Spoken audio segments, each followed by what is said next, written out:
有这九变花，可没有吃毒药的。到临头还嘴硬的人，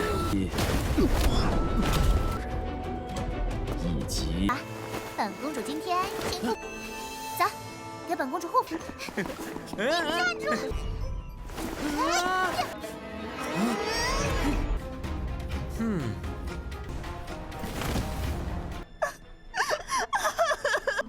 归宿离开上岛。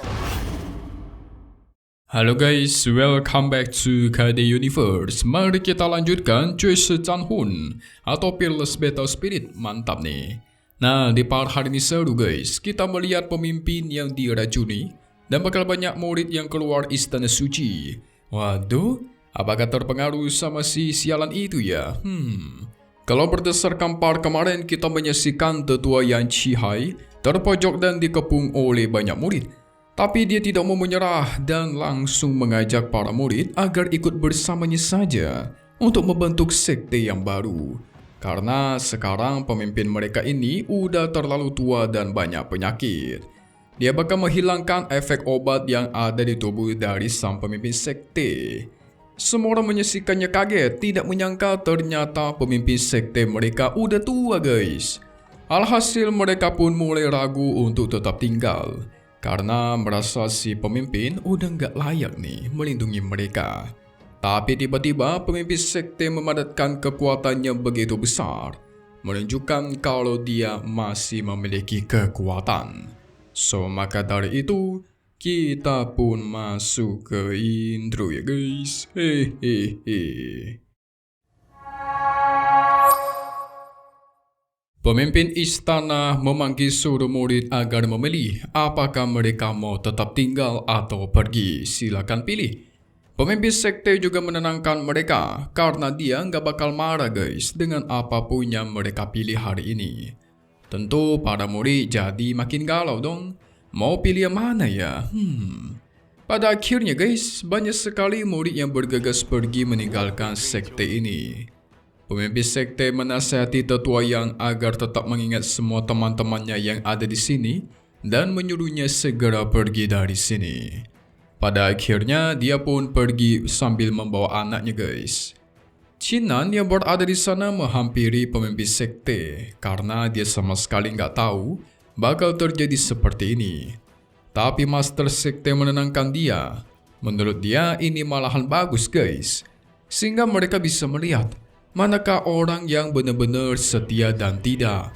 Apalagi sekarang juga udah gak bakal ada orang seperti tetua yang kita tahu haus akan kekuasaan. Karena urusannya selesai, pemimpin mengajak mereka semua agar kembali. Tetua Shahua menghampirinya dan bertanya apakah semua yang dikatakan oleh tetua yang itu benar kalau si pemimpin udah melemah. Jelas tetua Qinglong memberikan sebuah pil kepada tetua Shahuang, menyuruh dia agar mencoba menebak pil apakah itu. Ternyata itu pil yang biasa diminum oleh pemimpin sekte. Tetua Shahuang memeriksanya guys dan betapa terkejutnya, memang pil yang biasa diminum oleh pemimpin sekte itu terdapat racun di dalamnya. Wah, pantesan aja makin lemah. Pil ini terbuat dari tanaman beracun guys. Tentu tetua Shahuang kesal. Ternyata tetua yang memang menyembuhkan beberapa penyakit dari pemimpin sekte. Tapi dia diam-diam juga memberikan racun guys.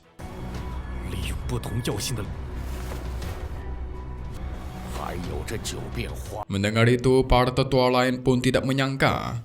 Menduga kemungkinan anaknya dihabisi di sini itu membuat semua rencananya gagal guys. Tetua yang pasti akan menggunakan racun yang sudah tertanam di dalam tubuh sang pemimpin untuk menciptakan keributan. Jadi mau gimana pun mereka mencoba menghalanginya, pasti si pemimpin sekte nyawanya tetap akan dalam bahaya guys.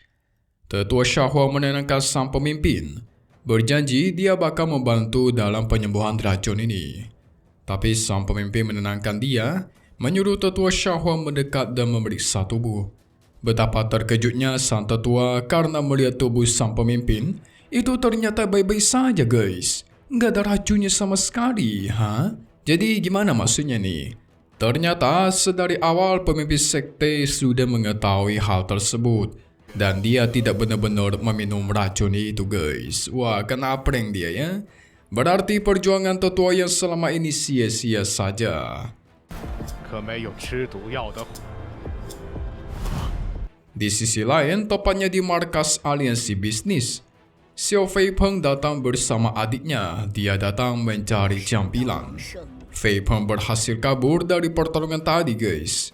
Tapi yang ada di sini cuma nenek tua dan dia mengatakan Jiangbilan sedang tidak ada. Feipeng gak percaya awalnya guys. Membuat si nenek tetua sedikit tersinggung. Feipeng dengan sombong tidak peduli sama dia. Namun tidak lama dari itu, kakaknya Feipeng pun mengatakan adiknya ini sungguh orang yang tegas. Sehingga dia mencekik si nenek tua dan ingin membantainya guys. Waduh, gawat ini mah. 到临头还嘴硬的人，以及 Kita beralih ke kediamannya Qinan. Terlihat Jiangbilan yang sedang diusir oleh Putri Miao. Karena Putri Miao gak terima, dulu kan Jiangbilan selalu ingin menghabisi Qinan. Sehingga dia sudah dianggap gak bisa dipercaya lagi guys. Jiangbilan mencoba menjelaskan sekarang dia tidak lagi mengincar nyawanya Qinan dan sudah sadar akan semuanya. Tujuannya ke sini juga melindungi Qinan guys. Karena diketahui ada banyak orang yang sudah pergi dari istana suci mereka. Tidak lama dari itu, Qinan pun keluar dan menolak tawaran dia. Dia menyuruh Jiangbilan agar mending kembali aja karena dia sama sekali tidak butuh yang namanya perlindungan. Mendengar itu, Putri Miao senang dong, ya karena didukung sama Qinan. Lagi pula mereka tidak membutuhkan perlindungan dari Jiangbilan, butuh Putri Miao aja. 爸，本公主今天辛苦，走，给本公主护肤。 Sontak Jiangbilan membereskan barang-barangnya dan segera pergi dari sana. Tidak lama dari itu, Qinan pun kembali memanggil dia guys. Dia memberikan sebuah ramuan penyembuh karena dia melihat tubuhnya Jiangbilan yang penuh dengan luka. Qinan menduga luka itu berasal dari aliansi bisnis, sehingga dia memberikan nasihat agar keluar aja dari aliansi sialan itu. Karena nggak ada gunanya guys, ujung-ujungnya Jiangbilan cuma jadi tawanan mereka doang, jadi alat. Dia menyuruhnya mencontohi Putri Miao. Walaupun dia terikat sama Qinan, tapi Putri Miao ini bisa bergerak bebas kemanapun dia pergi, bahkan mau mabok sesuka hati bebas dia. Putri Miao kesal, merasa diledek dan disinggung. Karena tidak terima, dia melesat ke arah Qinan ingin menghajarnya guys. Qinan langsung kabur. Melihat kebebasan dan kedekatan mereka membuat Jiangbilan merasa iri. Tapi dia bingung apakah dirinya juga bisa seperti itu.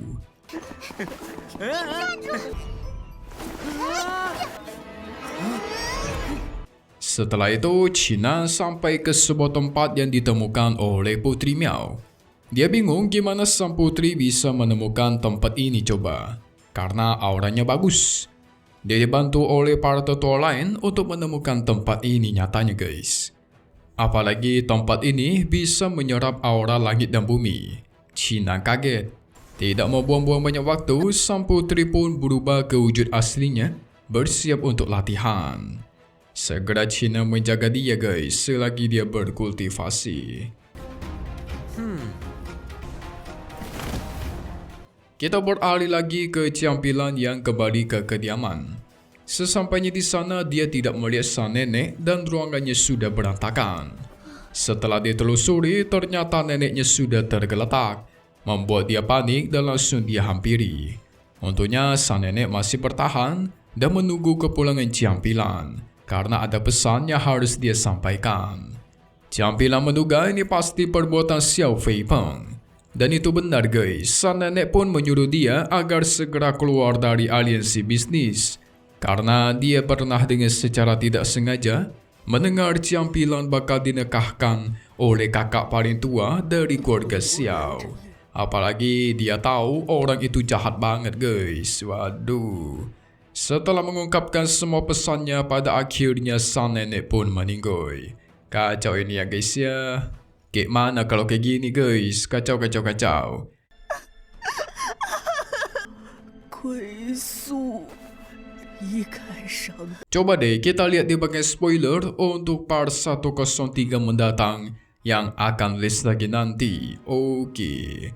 Nah, singkatnya kita melihat nih guys, Fei Peng dan kakaknya mampiri Qinan yang sedang menjaga Putri Miao. Tujuan mereka datang pengen membantai dia tentunya. Jelas melihat itu Qinan jadi bersemangat. Tidak akan membiarkan Fei Peng kabur lagi dari sini seperti sebelumnya. Terjadilah pertarungan guys, tapi nyatanya kakak dia lumayan kuat. Dia bisa berteleportasi dalam waktu cepat. Qinan terus menyerah lagi dengan ribuan pedang. Sementara sang kakak membentuk pelindung yang mantap. Wah, ini bakal sengit pertarungannya nih guys. Manakah yang lebih kuat di antara mereka? So, maka dari itu, kita tunggu lagi ya guys di part selanjutnya. Satu hal yang pasti cuma di sini ya, KD Universe. Thank you buat kalian semua nonton dan selalu support channel Mimin. Semoga kalian semua sehat selalu. Memang pamit undur diri dulu. Kita bakal ketemu lagi di video-video selanjutnya. Oke kalau gitu, see you guys.